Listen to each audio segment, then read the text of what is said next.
சட்டையில் அப்போவே இருந்து கரை புட்டுச்சு தான் இருக்கு மாமா. ரத்தத்தை பார்க்கலனாலே அந்த நாளே ரொம்ப வெறுப்பு. ஆமாம், தௌலத்தா இருந்து காட்டுனா அதுதான் உனக்கு சிறப்பு. இப்போ தான் நினச்சி பார்க்குறேன் என் பாட்டம் பூட்டைகள்லாம் பெரிய பருப்பு.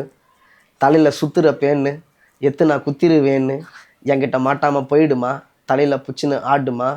எங்களுக்கு இல்லையே ரூலு, எரபானத்தில் தூங்குது டூலு, விட்டது இல்லைன்னா ஆன்டிக்கு நூலு, சோகலாம் வேணாமே ஜஸ்ட் பி கூலு.